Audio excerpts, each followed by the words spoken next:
Well, we went up to England to have meetings with the Pearl of the Caribbean, as well as meetings with 3 other investors, as well as meeting with the High Commissioner, as you know, the new High Commissioner is there, and we had a meeting with the diaspora up in the UK. So the purpose of the meeting with the Pearl of the Caribbean, as exactly I've been outlining, that the only part of the project that we knew the details of up till now is the horse racing track. We had moved to the 2 new locations, which was where Il Pirata is located and also Point Sable. And so I was given now the new plans for those areas, which I have to tell you that I was really impressed with where they're going. So based on our discussions, that he is going to formalize those arrangements, and we're proposing to have a meeting here in early March. Now the date will be announced soon, with them, as well as many of the other investors that we've been speaking to over the last couple of months, to pronounce to Saint Lucia the new investments that will be coming to this country. We met with groups in Saint Lucia, in the UK, that were interested in a free zone. We met with another group that are looking to take over properties that have been in receivership for a long time. In fact, they are here today based on the success of the meeting that we had. And so I'm very, very excited by the meeting. It was a very, very successful trip, and I came back even more encouraged. I also had the opportunity to meet with some of the families whose loved ones were involved in murders here in this country. I have to tell you, it was extremely heartbreaking, and I know many Saint Lucians are also going through this, that they feel extremely let down by the judicial system. The delays in the court hearings, the sufficiency hearings, the people not showing up, getting the dates wrong. And so you're talking about some cases 5-6 years that these murders of their loved ones have gone unresolved. And it's not that they think that their loved one is going to come back, they're just looking for closure in their life. And I've met many Saint Lucians here who are also equally frustrated by the judicial system, and that's why you will see in our budget the amount of resources that we're going to be putting in to get this situation resolved, because it is absolutely unacceptable. And you know, these are people who are forced to learn the law because they don't feel anybody else is pushing it. So it was very good for me to hear those things firsthand, to reinforce in my own mind that we're moving in the right direction. But also some of the recommendations they were making, for instance, having a liaison here that could facilitate them, because there doesn't seem to be anybody that they can go to be able to get answers. I mean, Mrs. Pratt is a prime example. And here's a lady that I think that everybody would have appreciated and recognized, that after her husband was killed, how genuinely gracious that she was to Saint Lucia, despite the fact that this is where her husband died. And now to be in a position where she has to question that initial feeling because the case remains unresolved, and that the courts are taking in a different direction, which is very different from me as Prime Minister or anybody being able to get resolved. But we have got to fix the court systems here in order that they're more of a service to the people of this country. All right, Mr. Prime Minister, let's talk about your cabinet. In terms of your minister in the Ministry of Finance, will a decision be taken to have him either resign or step down? As I indicated, that we're waiting. There's a pending investigation, and then there's a court matter. As soon as the details are available to me and I can make a decision, we will make that decision. But up until now, I have to allow the court to take its process. How would you characterize, the chain of events that are leading up to this criminal investigation? Well, I think it's very unfortunate, and again, it's very easy to connect dots, but it's something that, unfortunately, I say very unfortunately, that this is not new. We've seen it repeat itself many times, and so different countries have handled the situations very differently. But right now, it is a matter that is in the courts. There is a pending investigation, and I think it would be premature on my part or anybody's part to jump to any conclusions until that evidence comes out. Right. And So- once the evidence comes out, we will then react to it. Okay, and yes, you're right. It is a criminal investigation. You anticipate any distractions or with the minister, because he now has to deal with the investigation and also carry on his duties? How well do you think you'll be able to balance the two? We've not seen any, and as I said to you last time, there's been certainly no distractions on my part, because I'm very clear as to what I have to wait for. I can't rush to judgment. I've got to wait to see what the situation is. So it's no point trying to cross the bridge before you get to it.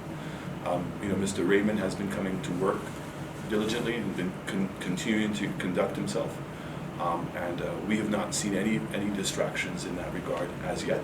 But certainly, it's something that we would keep an eye on. All right. Certainly not new globally, but locally there may be a little bit of a precedence here. What reaction have you received from the rest of the CARICOM community or your colleagues? I haven't received any response from anybody from CARICOM. I also wanted you to update the media regarding the meeting you had with the Saint Lucians in the UK, maybe some of the questions they asked, what were they most concerned about, and what was your message to them? My message was really to update them on the affairs in Saint Lucia. I took them down the line that really the government was focusing on three primary areas in terms of building a new Saint Lucia. One is the current financial situation in Saint Lucia, in which we continue to run a deficit government. We've been borrowing quite substantially to be able to finance that deficit. The fact is that we're raising more tax monies than anybody else, but the areas that we're investing that money is not generating any rate of return. So it's how we're going to restructure our balance sheet in order for us to make something that's more sustainable. The second one is in terms of public service re-engineering, which is that we have a public service that I don't believe is running as efficient as it possibly can. My wife, who I appreciate more and more every day for what she's doing to support me, but more importantly, the work that she's doing as the First Lady, has literally visited every police station and every fire station. And I think that you would be appalled to see the conditions in which these people are having to work. New buildings or semi-new buildings in which electrical wires were forgot to put in, and now you have electrical wires running through the hallways. Furniture that has been rusted and people are trying to put temporary fixes on them. No washers and dryers. Fans that are completely rusted, windows that are not working. They're washing their clothes and hanging their clothes on the inside. Desks that are termite ridden. Beds that are termite ridden. Old mattresses, no sheets. Gyms to help allow the police, the firemen to stay fit, inoperative. Not today, not yesterday, for years. And I ask myself, how do we be in a government system that allows that to happen? How do we get to that state? You go to the schools, you see the same thing. Sewage system's not working. Lights falling down. Where young people are. We've heard the cases of where people have been electrocuted in some of the schools. Processes where nobody wants to be held accountable. Are people really enthusiastic about their job? So this is not about modernizing the public service. Modernizing the public service is by putting computers in and making things more efficient. That's why we're talking about there's a complete collapse. And so it's a re-engineering of the system which has begun, and part of that process is the training that we're doing over the next 3 days for the compliance training. So change starts at the top. Okay, the easiest thing to do is to motivate the troops at the bottom that there's change, but the worst thing is if you get them motivated and then when they go to their boss, the boss goes, what are you talking about? It's business as usual. So modernizing and restructuring, re-engineering the public service. And then the third one is investment. So there's no way that the current size of our economy can yield the revenue that we need to be able to modernize Saint Lucia, to make Saint Lucia a world-class destination. We're not going to survive by being in the middle of the pack. or being worst. We're only going to survive by being the best. And it's how do we generate that attitude in everybody? And it's not just the level of investment, but it's the programs that we have. I'm a big believer in sports. I'm a big believer in the creative industries. I'm a big believer in putting organized programs so that when kids leave school at 2:30, there's somewhere for them to go.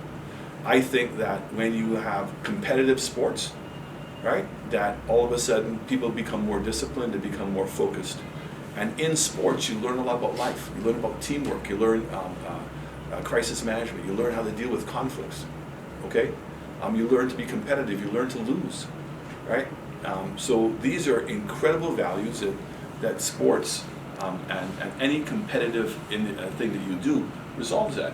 I believe that there are kids who are incredibly gifted in the area of entertainment and the creative industries. And we're not giving them the tools and giving them the training to be able to see that prosper. So, you know, the event I went to yesterday, Rise, is awesome. And to see what they have done in other countries and reach out, exactly what I said.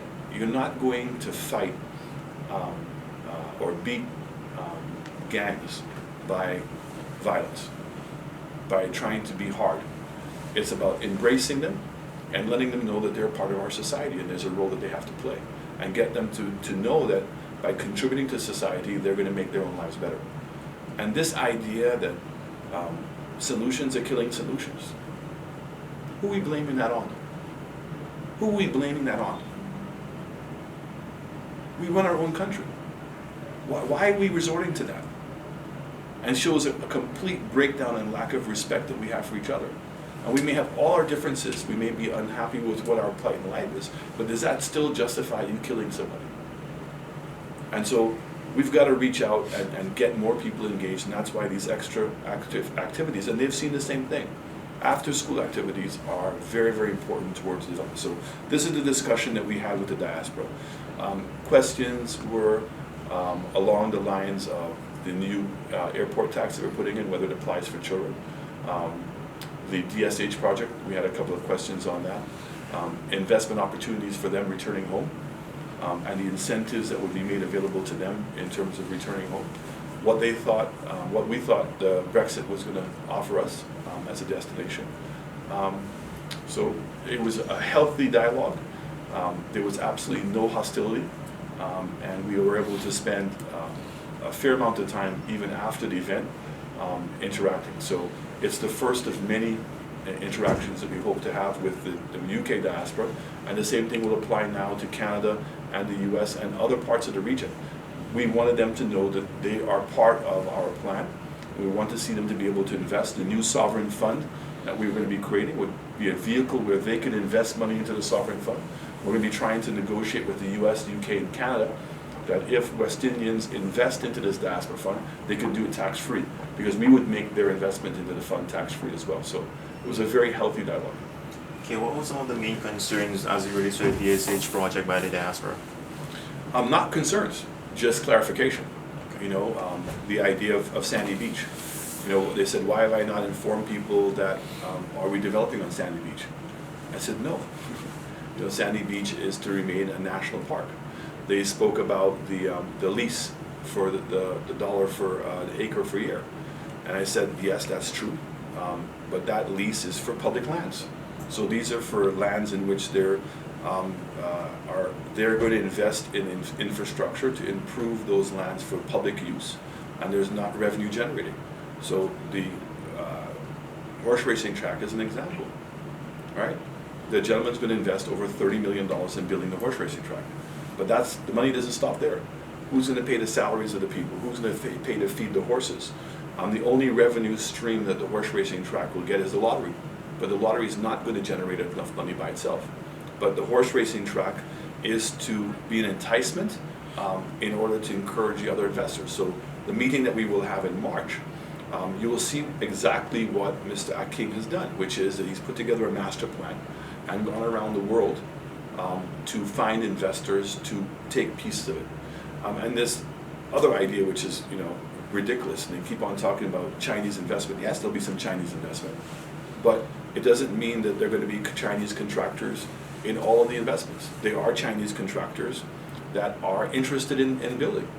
And there are Mexican contractors, there are Saint Lucian contractors, there are American contractors, there are British contractors, a whole bunch of contractors that want to be able to do. We will collectively sit down and make the decision as to who we think is best fit to be able to do the job. Thank you very much. That's it.